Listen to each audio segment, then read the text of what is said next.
એકતરફી પ્રેમની આ વાત છે. દુનિયાની નજરમાં એકતરફી પ્રેમ કદાચ અપરિપૂર્ણ પ્રેમ કહી શકાય, પરંતુ અંગતપણે હું એવું માનતો નથી. મને તો મારી પ્રેમિકા નહીં મળી હોવા છતાં કે એને મારા પ્રેમનો સ્વીકાર નહીં કર્યો હોવા છતાં મારો પ્રેમ મને પૂર્ણ લાગે છે. કારણ કે મારા તરફથી ક્યારેય અડધો કે અપૂર્ણ પ્રેમ નથી થયો.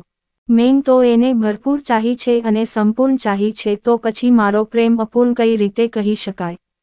અહીં એના નામનો ઉલ્લેખ નથી કરવો, પણ એને મેં નાનપણથી પ્રેમ કરેલો. અમે એક જ ગામના હતા અને એક જ સ્કૂલમાં ભણતા. ભણવામાં હું એના કરતાં એકાદ વર્ષ આગળ એટલું જ, બાકી સ્કૂલે જવા આવવાનું પણ સાથે અને સાંજને ટાણે ગામને પાદરે રમવાનું પણ સાથે. નાનપણમાં તો પ્રેમ જેવી કોઈ બાબત વિશે મને ખ્યાલ નહોતો, પરંતુ એનું આસપાસ હોવું મને ખૂબ ગમતું. કોઈ દિવસ એ અમારી સાથે રમવા નહીં આવે તો એને હું સાવ સહજ રીતે તેડવા જતો કે સ્કૂલે જતી વખતે એને થેલાનું વજન લાગે તો એ હકથી મને એનો થેલો પકડાવી દેતી અને હું બબ્બે થેલા સાથે લઈને ચાલતો. મારો કહેવાનો મતલબ એટલો જ, અમે એકદમ પાક્કા દોસ્તોની જેમ મોટા થયાં છીએ.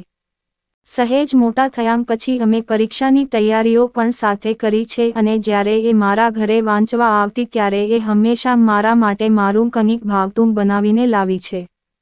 હું એને ખૂબ ચીડવતો અને કોઈક વાર એ મારાથી ભયંકર રિસાતી. પણ એ રિસાય ત્યારે મારો નિયમ એવો કે હું ક્યારેય એની સાથે સામેથી નહીં બોલું. હું એમ માનતો કે એને પોતે બોલવાનું બંધ કર્યું છે તો એ પોતે જ બોલવા પણ આવશે. એના માટે હું એને મનાવવા નહીં જાઉં. એને પણ મારા આ સિદ્ધાંતની ખબર હતી, એટલે થોડાક દિવસ થાય એટલે એ સામેથી જ મારી સાથે બોલવા આવે અને કહે, એક તો મને ચીડવે છે ને પાછો વાયડો થાય છે. મગજમાં એટલી બધી ખુમારી શેની ભરી છે? એ બોલતી ત્યારે એ મારા પર અધિકાર પણ એવો જતાવતી જાણે મારો બધો મદાર એના પર જ છે. જો કે એ બધું મને ખૂબ ગમતું, કારણ કે એ મને ખૂબ ગમતી. નાનપણની વાત તો ઠીક છે, પરંતુ હું તરુણ થયો પછી હું એ વાત સમજી ગયેલો કે મને એના પ્રત્યે જે લાગણી છે એ લાગણી બીજું કંઈ નહીં પણ પ્રેમ છે. અને એના તરફથી આવતા પ્રતિભાવો કે એના મારા પ્રત્યેના લગાવને કારણે હું પણ એમ સમજ્યો હતો કે એ મને પણ એટલો જ પ્રેમ કરે છે જેટલો હું એને કરું છું. એના 10મા અને 12મા ધોરણની પરીક્ષાઓની વાત કરું તો પરીક્ષાના કેન્દ્રો દૂર હોવાને કારણે એને મને પહેલાથી જ કહી દીધું હતું કે મારે જ એને એના પરીક્ષા કેન્દ્ર પર લઈ જવાની અને એનું પેપર પતે ત્યાં સુધી પરીક્ષા કેન્દ્ર પર બેસી રહેવાનું અને પછી એને લઈને ફરી ગામ આવવાનું. આવી ગોઠવણ કરતી વખતે એને વાત એ રીતે કરેલી જાણે આ દુનિયામાં મારા સિવાય એનું બીજું કોઈ જ નથી. અને એને ખૂબ ચાહતા આપણે પણ એને કહ્યું એમ કરતા રહ્યા અને એને કોઈ અગવડ નહીં પડે એનું ધ્યાન રાખતા ગયા.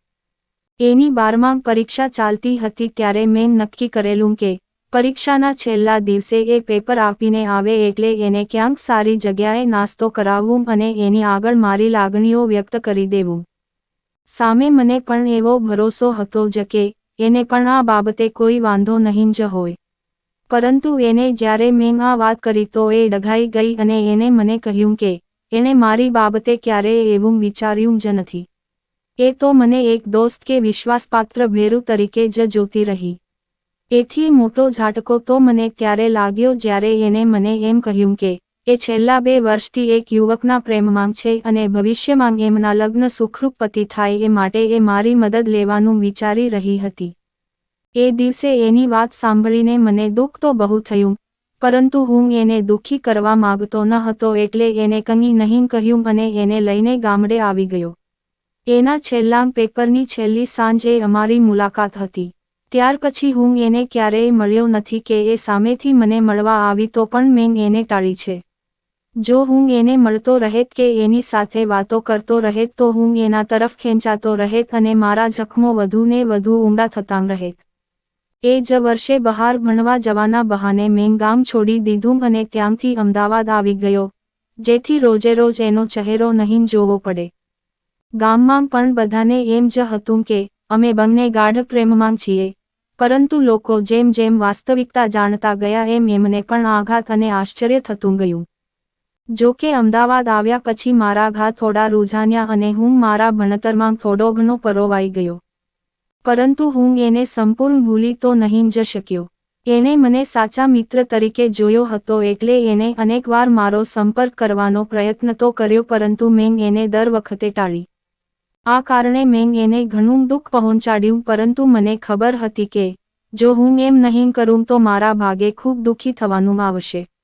કારણ કે હું તો એને ત્યારે પણ પ્રેમ કરતો હતો અને આજે પણ પ્રેમ કરું છું. પરંતુ વાસ્તવિકતા એ હતી કે એ મને ક્યારેય મળવાની ન હતી. તો કંઈક આવી છે મારી લવ સ્ટોરી. આ કારણે આ લવ સ્ટોરીને તારી મારી લવ સ્ટોરી તો નહીં જ કહી શકાય. પરંતુ મને એ વાતનો બહુ વસવસો નથી. આજે એ પણ સુખી છે અને હું પણ સુખી છે. ફરક માત્ર એટલો જ છે કે એ એના પ્રેમી સાથે સુખી છે અને હું મારા પ્રેમ સાથે સુખી છું. સ્ટોરી સાંભળવા માટે ચેનલને સબસ્ક્રાઇબ મિત્રો. ધન્યવાદ.